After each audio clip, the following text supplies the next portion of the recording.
Hey guys, it's Istebrak. So today I'll be talking about my latest study.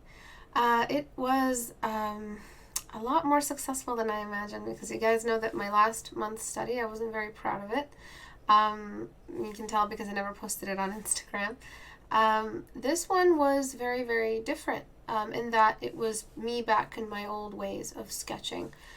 So I felt a little bit like I've been losing touch with my skill set, like I have been drawing less well, so to speak. So I went back to some basics and tried to capture the majority of the landmarks before I got started, just to not let it be at the end when I decided to add in the characteristics. Sometimes I lower eyebrows towards the end if I want a stronger gaze. Sometimes I squint eyes towards the end.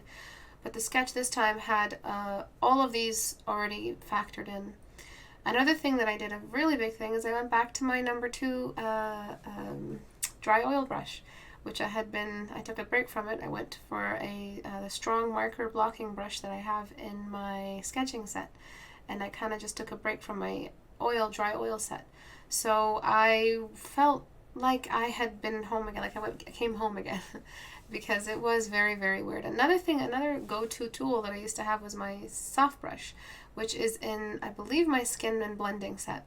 Very, very amazing brush because it's a soft brush but has texture. So I, along with fixing my tablet errors and not constantly losing pen pressure and things just working smoothly, I was amazed at how comfortable I felt while drawing. So it explains a lot, like it explains why the success was so much higher than last time. Last time I felt like, even though the result was okay, it felt like I was really stumbling through, and I relied a lot on beauty to help me relieve some of the lack of skill that was present. So I relied on a really pretty eyebrow to fix the perspective or hide away some of the perspective errors. Oh yeah, I do this. I'm your teacher and I hide my mistakes. Everybody does. Even though in the last one I really tried to salvage as much as I could. All of you probably see it and you're wondering what the hell is wrong with it, but I definitely don't like it. And for this one, I'm very proud of this one. I don't like the mouth. I really wanted to finish it up, but I just couldn't find the time. It's been a crazy, crazy 2 weeks, 3 weeks, I think, a whole month actually. Ever since I came back, it's just been really, really massive class workload, so I had to just barely found the time to stream, wrap my mind around streaming. Before this stream, I also had an immense fear of failure. Before this stream, I was so sure I was going to have another failed painting. I do consider the paintings that I don't finish failures, and one of these days I'll do a video compilation of all my failed drawings, but they don't seem like very educational material in reference to the successful ones, but in and of itself they can be very educational if I discuss them properly and why they failed. Most of the reason why they failed isn't because of technical issues and lack of skill. They fail because I have no spirit in them. They have no soul in them. But let me talk about this one. It didn't feel like a successful, soul-filled piece. Like at this stage, I was ready to stop the stream. I was just watching it again, bringing back the memory of it because I just was so sure I was going to fail. But I kept pushing through. I kept matching the completion level of different sections of the eyes. I wanted to make sure the eyes spoke to me before I tried the nose. A nose and a mouth don't really carry the portrait. It's the eyes that carry the portrait. It's the expression and the contrast, of course, and the edge work. That's all technical. What I'm talking about is the spirit of the painting. That is what I have been failing in. That's what I've been kind of working with. If I don't feel the spirit of the painting, all other technical fundamentals are going to flop because I just don't want to work on them if I don't like the drawing, right? So this is what happened here. This does not happen here is what I'm saying, that I felt the soul really emerging as I was moving through, but it was definitely a struggle at this stage in the painting. When I started seeing her and recognizing her as a person and compiling the references and constantly jumping back between them and looking away from them and letting me just do what I wanted to do with the eyes. They ended up looking completely different from the references, and I deleted them for the last maybe 2 hours of the drawing, and the total was 3 hours for the entire process. Was it a little under 2 hours or a little under 3 hours? I think it was an under 2 hour stream or 2.5 hour stream, but I spent half an hour like watching Game of Thrones on my stream with stream viewers and all of that. So yeah, a little bit under 2 hours, I believe, is the total runtime. And for the last 45 minutes of it, I did it freestyle, or the last hour, I forget, or the first 45, I did it with reference. But what I allowed myself to do is get comfortable again, using my old brushes again, using my old techniques, zooming back and forth, avoiding the beauty cues like lashes. I did allow myself to use makeup, but that is something I have been actively deciding on, a stylistic change I have actively directed with conviction, not with a need to hide, because the last thing I like to do is hide upper eyelid or lower eyelid. I don't like hiding them. They're beautiful. I love showing the creases and showing the radial shading and showing off my skill. So to hide with a bunch of eyeshadow is to hide your skill. But I wanted to draw a girl who was wearing dark eyeshadow. It was just a costume choice. That's what happened here. So I didn't allow the entire eye to be covered because I love showing the inner eye. And that's how I do my makeup as well. Not this dark, of course, but I like putting in a little bit of light eyeshadow on the inner corner. It kind of expands the eye a little bit and brings in a dewy life to it. So that's what I did for my painting. Everybody says that my paintings are self-portraits, but I don't really see it. These are completely different. They have more Caucasian features, and I have very, very like Indian features or Middle Eastern features. But I think it's the makeup. One thing that I love about this painting, I'm happy that I did well, is the way the face recedes into the shadow of her hair. I also really appreciate how I didn't freak out. I mean, I did freak out. I appreciate how I didn't cave despite my freak out on not blending the hair. Those brush strokes on the outsides, I look at some paintings by these amazing artists, and I just wonder how the heck they have the conviction or the direction to not blend them. And I think it's just, for me to learn it, it has to hurt first. That's how I know that I've learned it. And it really bothered me not blending those brush strokes for the hair. But I love that I didn't a week after I finished the painting, or 2 weeks, I believe, or a week and a half.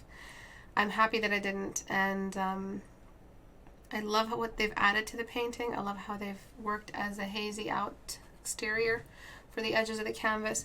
But they are also nice, grounding, textured presentation, something else to look at of interest, but not necessarily contest with the focal point, which is, of course, the eyes. One thing about the eyes that I had to get right, that I kept kind of losing, was the gaze. I wanted her to look focused, look like she's directly looking at you. And there's a bit of triumph in her expression as well, which I feel like is a reflection of the changes in my life. I have been feeling better, not because things have actually gotten better or I have cured myself, but because of my attitude towards my disease and my disability. I've found myself more at peace, and I've found that I can do a lot still. And at the gym, I've been lifting a lot, and I've been seeing a lot of improvement because of my lifting, and that has almost completely erased my upper back pain, which has made painting a lot easier and living a lot easier and sleeping a lot easier. There is still pain. It's not a complete cure, but that is something that I have cured. The other discs in my back, the ones that are towards the lower back, those are still alive and well, and I'm still working on fixing those. But all in all, I think I have defeated this weird stage in my life in the last year and a half. I'm happy to say that I'm feeling a lot better. Or last year in full, yeah. So it has been a very, very tiresome journey, which is why I felt like I was going to fail. And doing this painting and the success of it and the expression and the response from my viewers really reasserted my faith in my abilities. And my faith in my ability as a teacher. I feel like my patience has gone up, and as well as my analytical skills, and altogether understanding people when they paint. I think that's something I do well, and it's the reason why I teach so well, or in the opinion of people teach so well, because I'm able to think like a student and speak the way a student needs to be spoken to. So that I can help bridge the gap of understanding and address their inner issues so that the fundamentals can be accessed a lot easier. So now that I've done all that, I feel like I've become a better teacher and a better artist because of the suffering that I've gone through, which at the end of the day is nothing compared to what people go through. Some people go through, but it was still a very difficult time in my life that I just couldn't seem to get to defeat. and something happened. I'm not sure what it is in my mind and my dreams and my spirit. I don't know what caused it, but I feel stronger and I feel better. And this painting, this triumphant expression, it comes from all of that. So I like that she's smiling. Not a lot of my girls smile, but I have been drawing some smiles recently. Some are hopeful, some are redeeming, some are in pure sorrow, some are disappointed, but definitely the recent girls I've been drawing have been smiling, and I like that. Even though sometimes I used to have a reference that smiled, I wouldn't keep the smile. I would get rid of the smile deliberately because I just didn't associate with it. But now I'm definitely associating with the smiles, and the smile that I am doing in front of myself in the mirror, which is a lot better than, the grumpy self that I used to be when I was all in pain, taking pain medication.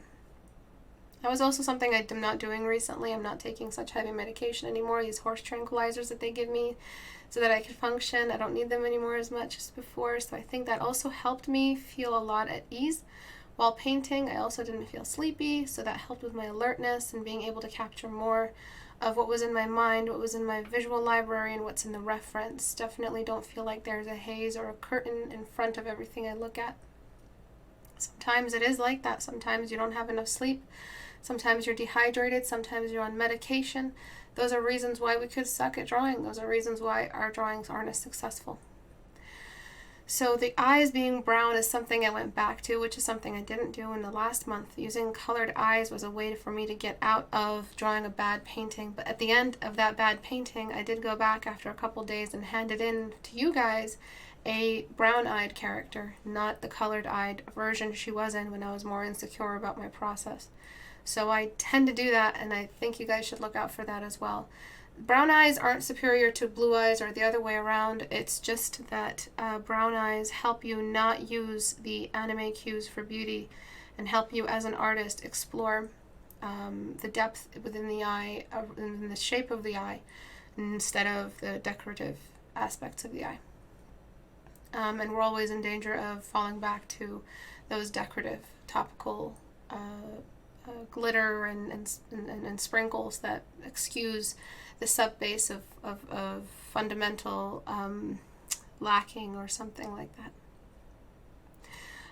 Something else to do with the eyes being brown is even blue eyes tend to look brown in certain lighting because you just need lighting to reveal color, and they demand a lot of color in order to reveal their saturation. So from a distance, you can't really tell that someone's eyes are blue unless they're exposed, they're protruding eyes, they're deep set in the socket, or the eyes pop out a bit, and or the eyes are open enough. If it's an interior space and there's enough lighting, maybe we'll see the blue eyes. A close-up shot, we'll see the blue eyes, but other than that, blue eyes tend to look brown for the most part. Her nose, some beauty aspects I got rid of. So the ways I interrupted her beauty made her look more human. I kept her eyes apart because that was the beauty aspect, but I did flatten her eyebrow arc. I gave her a bit of a laugh line on either cheek that I blended in. Even though she's not smiling fully, she has a very defined bump in her upper lip beside her nose on either side, so the laugh lines. That is an age signature that I just snuck in there. People who were watching assumed that I was drawing an old lady at first, which I was okay with because I did want her to not read as a Barbie doll, but she is gorgeous. If we were to see someone like this in real life, we'd think she's a model or some gorgeous character. The nose, obviously, is very masculine. It's not very large, but it is very muscular, a nose. It's got a lot of bumps, a lot of little edges and aspects to it that are a bit more geometric, more masculine. That's one thing I did. Another thing I did is I kind of gave her some jowls. I'm not sure what they're called, but a little bit of a bump right beside her chin, caused by the corners of her mouth. So she seems like she's in her 30s or late 30s or early 40s, but still very youthful because of her eyes. I gave her wrinkles around the eyes, if you can notice, and in a bit you guys will see the close-up. Some things that kept bothering me was the amount of highlight I have on the forehead. I don't like having too much. I didn't want to depend too much on my highlights because, again, I was trying to really step away from what I did last month, which I'm very disappointed with still. I used way too many highlights. It was nauseating to see how much contrast dependence I had. I wasn't doing well, so I was depending on all the shit that I warn you guys not to depend on, and that's why that painting is more is less advanced, more early advanced or late intermediate, I'd say. Maybe the beauty is okay, but I just did not like what I was looking at when I looked at last month's painting. But I still handed it in. I'm not afraid to show my failures. I did, again, fix it after a while, but I didn't think it fixed everything, especially not the contrast. But I was trying to manage the amount of, because the forehead is one big reflector. It's skin that's stretched tight, thin skin stretched tight across a bone. And there isn't much you need to do to get to the bone if you injure yourself there. So that's a lot of reflection, a lot of dewiness.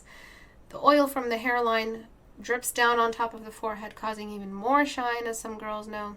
That's why girls carry compacts around, so that we can powder our noses and our foreheads. It's called the T-zone. So I did want to show a natural hydration. Of course, you don't want to be completely matte because it does not look right. You need to be glowing a little bit, glisten a little. So I wanted to, I'm looking at the navigator even now, and I'm seeing that the forehead cannot be less bright than the nose. I know the nose is bigger, but it can't be less bright. So that's something I wanted to do, give her more of a structured brow bone and a very masculine nose. So that's why her brows are so low.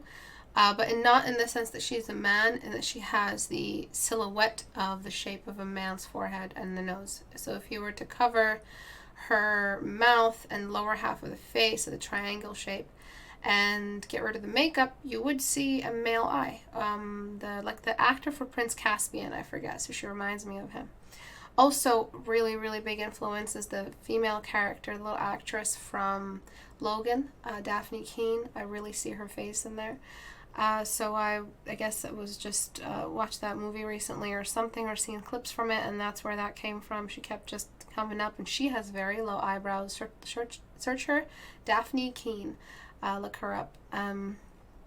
So those are some things that I wanted to achieve, that likeness, that beauty, and still give her, and still keep her looking human, not make her too beautiful or too perfect or too Hollywood. So those are both big actors, and I didn't want to make her look polished. I wanted her to look believable as a character. So what we have now is a bit of more highlight on the forehead, just a slight touch, but as you can see, just on either edge of the forehead, you have a bit of light coming through. I also still wanted only to have contrast solely around the eyes. Didn't want to carry it up into the forehead, especially because as we get to the hairline, we get to more brush strokes that are more raw brush strokes, more original brush strokes, and that's what I want to keep and preserve, so it looks like an authentic painting. But it was a journey, definitely, and to think that I managed to make all this read so quickly, under 2 hours, that was definitely a really, I think it was under 2 hours, under 3. But it was definitely not what I used to be able to do, or used to do. I used to do a 3-hour stream and not be done with the painting, and do another stream the next day or in a couple days, and then finish the portrait. So it would be like a 4.5-hour process. But I think it was under 2 hours if I don't count my dilly-dallying. And that was real plus for me. That is definite improvement on my part, and I'm very proud of that. One thing that I did around the eyes to keep them focused is I just kept zooming out, so if you're curious. And then one thing too, things that I'm proud of, which is the recession of the face into the black, is radial shading, which also requires a zoom out. And because I had my handy dandy brush that I trust, and my soft brush, the edited soft brush with texture, I could zoom out safely because the transfer and the shape size, you guys have both those brushes this month, by the way. The brushes that I used, their shape size and the transfer and the amount of paint is very controllable from a distance. All my brushes, all my custom brushes have very good control from a distance. As you can see, because I wasn't using the harsh marker blocker, I'm not doing the tilt of the rotation, the canvas rotation. Don't need to do that because I have a brush that tilts with me, so I don't really need to worry about, it's like I'm tilting my wrist, not tilting the canvas, because the brush was not assigned to tilt. The marker brush, it had only one tilt to it, so I was tilting the canvas to accommodate to it. This time around I didn't really tilt, so I didn't need to keep interrupting my brush workflow, which is another reason why I work so quickly. And another thing you just saw was me thinning out her upper lip. I felt like her lips were too, again, Hollywood, too plump, too fake. I wanted to extend the distance between her nose and her mouth, which made her look like Victoria Beckham a little bit, but that's okay. It made her look a little bit more natural. And I don't think Victoria Beckham has very defined plastic surgery on her face. If she's had it, it's hard to notice. I am also enlarging her nose, as you can see, another little bid to make her look more human, make her look less plastic. And that's something that I feel I did on my own, way outside of the references. This looks nothing like my reference. Really, the only thing I picked up from the reference was the hairstyle and the lighting setup, but I just still didn't adapt the references highlights. So it was, these decisions, again, another reason to be proud of my work. I want to go back. I don't like the highlights on her lips. I don't like lip gloss, but I did want to give her some dewiness somewhere. I didn't want her to look completely matte. But I think all in all, this is one of my more successful pieces. Thank you for watching. I'll see you guys next month. Bye.